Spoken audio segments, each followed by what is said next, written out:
시청자 여러분 안녕하십니까? VOA 뉴스입니다. 도널드 트럼프 대통령이 북한 문제에 대해 중국이 부정적인 영향력을 행사했다고 지적했습니다. 폼페오 국무장관은 북한과의 대화가 계속 진전되고 있다면서도 늦기 전에 더 큰 진전이 있기를 바란다고 말했습니다. 박승혁 기자의 보도입니다. 강요 회의를 주재한 트럼프 대통령이 비핵화 협상 중인 북한과 관련해 중국의 개입을 언급했습니다. 최근 미국 북한 관계가 전례 없이 좋아졌지만 중국 때문에 다소 타격을 받았을 것이라고 말했습니다. 자신이 취한 무역 조치들로 중국이 불만을 가졌을 것이라면서도 어쩔 수 없다는 것입니다. Because China isn't really happy with what I'm doing on trade, but we have no other choice as a country, and they understand that. 마이크 폼페오 국무장관은 현재 북한 비핵화 협상 상황을 보고했습니다. 북한의 핵미사일 시험이 중단됐고 미군 전사자 유해 55구가 송환됐다고 상기시키면서 더 많은 유해 송환을 기대했습니다.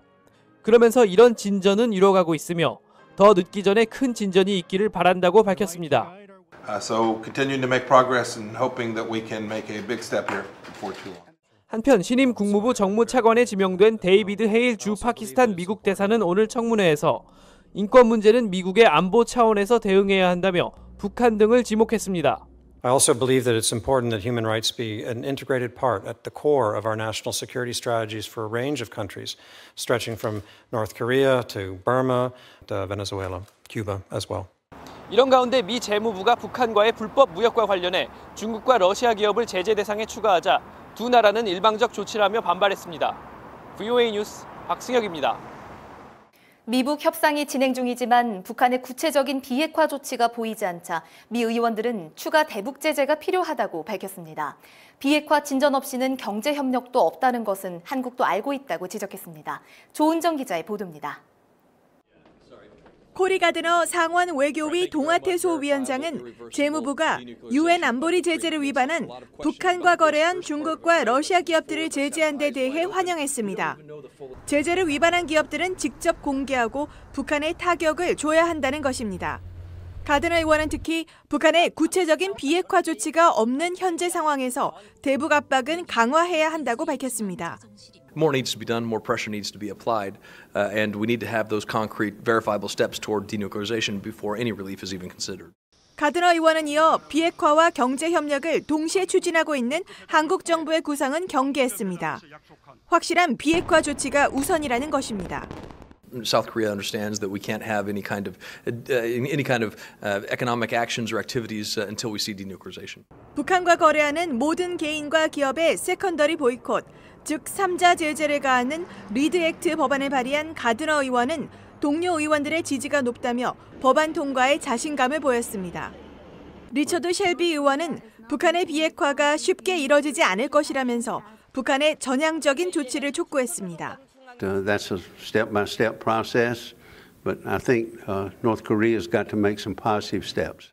의원들은 북한의 비핵화 조치에 계속 진전이 없다면 더 강력한 추가 제재 법안을 만들 것이라고 말했습니다. VOA 뉴스 조은정입니다. 북한산 석탄의 러시아산 위조 후 한국 밀반입 사건과 관련해 러시아 연방의회가 강력한 조사와 제재 조치에 나서겠다고 밝혔습니다. 세르게이 키슬약 러시아 상원외교위 부위원장은 러시아를 방문한 한국 국회 외교통일위 의원들과 만나 북한산 석탄 한국 밀반입과 관련한 러시아 민간 차원의 개입 여부 수사와 당국의 엄격한 관리 감독을 약속했다고 강석호 한국국회 외교위원장 측이 밝혔습니다. 북한 김정은 위원장의 이복형 김정남을 살해한 혐의로 재판을 받아온 동남아시아 출신 여성 2명에 대해 무죄 방면이 허가되지 않았습니다. 말레이시아 고등법원 재판부는 16일 김정남 살해를 위한 조직적 음모가 추정될 수 있다면서 피고인들에 대한 혐의가 일단 입증된 사건으로 간주하고 피고인들에게 추후 변론을 지시했다고 현지 언론들이 전했습니다. 한국전쟁 당시 전사한 한국군 유해를 미국 하와이에서 한국으로 보내는 문제를 미한 양국이 협의하고 있다고 한국 국방부가 밝혔습니다. 미 국방부 산하 전쟁포로 실종자 확인국에 안치된 한국군 전사자로 추정되는 유해는 현재 180여 구로, 이 가운데 35구는 한국군 유해가 확실한 것으로 알려졌습니다. 한국 국방부 관계자는 이번 주 하와이에서 확인 작업을 한 뒤 조속한 시일 내 유해를 봉환할 예정이라고 밝혔습니다. VOA 뉴스 마칩니다. 시청해주신 여러분 고맙습니다.